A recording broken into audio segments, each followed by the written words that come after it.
Perspective can change pain into progress. Hey everyone, my name is Sean Howard and welcome to Perspective-Based Recovery, where I show you some tips and tricks that help me get sober and stay sober.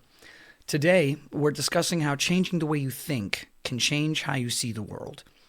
Perspective is the lens by which we see the world, and although it requires practice, we can change the focus of that lens.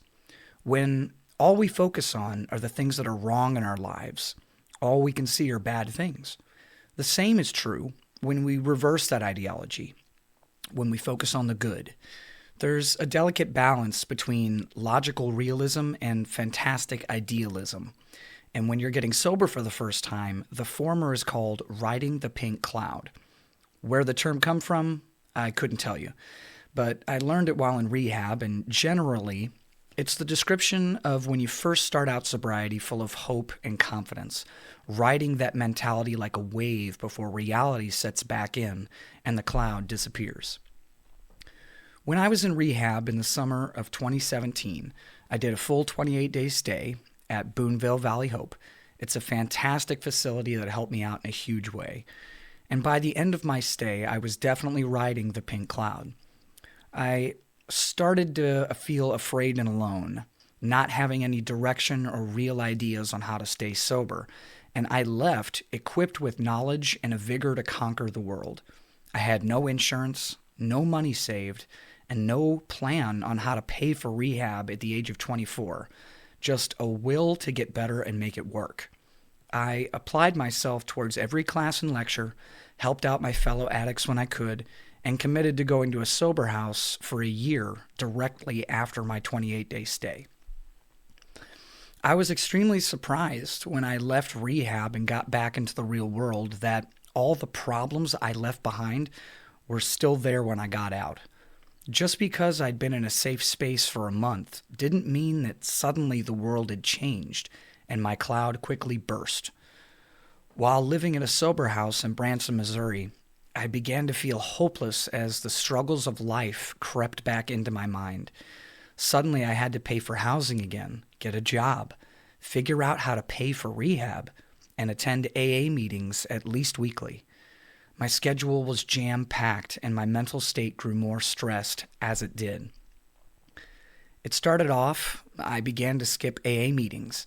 I would leave work early if I could, and I struggled with making new friends. I began to isolate myself and pick up bad habits again, and one by one they led me to going to a bar and taking a shot of rum. I remember thinking, someone will notice and I'll get kicked out. That will make me feel better. But no one did. I had broken the core rule and relapsed, and no one even noticed. For some reason, this floored me and broke my spirit. I felt small and easily passed by. I left the sober house and moved into a hotel for what would be the worst 2 weeks of my life. While my first few days at the hotel were spent sober, I quickly lost hope and went back to drinking daily, planning fully to be dead before my 2 weeks were up. As the binge went on, I went further and further into an isolated state, where drugs and alcohol ripped me apart mentally. Luckily for me, someone I was using with was brave enough to take me to the hospital one night after I overdosed, and I was able to detox and clear my head. I was released and immediately grabbed what I could from the hotel and went back to my hometown, where a friend let me crash on their couch for a week. I ended up getting a job, and I lived in my car for the next few months while continuing to drink. This eventually led to a DWI, after I crashed my car into a parked car in a driveway at 2 a.m. on January 18th, 2018. This experience was like nothing I had ever been through. Suddenly, I'm in the back of a cop car, getting a mug shot, crying in a jail cell, waiting for my dad to pick me up. I was more broken and lost than ever before, and then something miraculous happened. A simple thought forged my conviction in fire and set me on the path to become who I am now. I have never wanted to hurt another person. In these times of my life, I never cared for my own well-being, but I did not want to hurt others. And by driving that car drunk, I was putting everyone on the road in danger. If it had been 2 p.m., instead of 2 a.m., I may have killed the family that was in that car. That was the thought that changed my perspective. If I couldn't do it for myself, I could do it for others. I pled guilty to my DWI in court, taking accountability for the first time in my life, and surrendered myself before the judge. He gave me some jail time and said he respected my decision and wished me well. When I got out, I was deep in debt with no car and no job, but I stayed sober and did whatever I had to do to pay back what I owed. By changing the way I viewed my drinking, from one of self-loathing and regret to one of, when I drink, I could get someone killed, my mind began to see the world differently. The desire to drown myself was still there, but I had a solid foundation to start anew and change my life. That single moment of clarity was all the conviction I needed to be better. Now, when I compare myself to where I was with where I am now, the old version of me seems like a child with a flamethrower who is trying to put out fires. But I had to experience all I did to become who I am now, who is someone I needed when I was lost.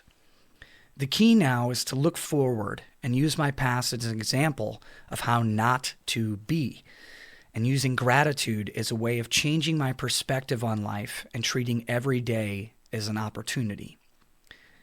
Changing your mind is a powerful and incentivizing way to make the world seem a little brighter.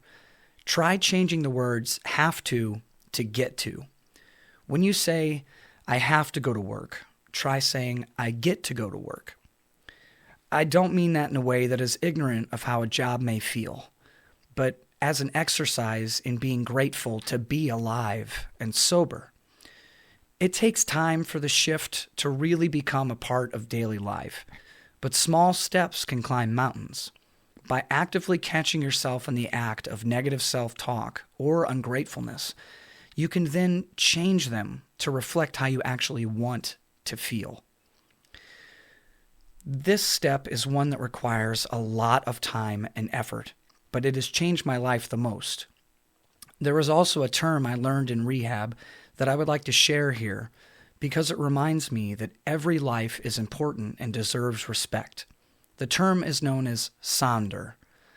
The realization that every person you have ever met and will ever meet has a life just as complex as your own. Thanks for watching this episode of my perspective-based recovery series. If you enjoyed it, then please check out the rest of the videos as I release them. And remember, you control the lens you see life through.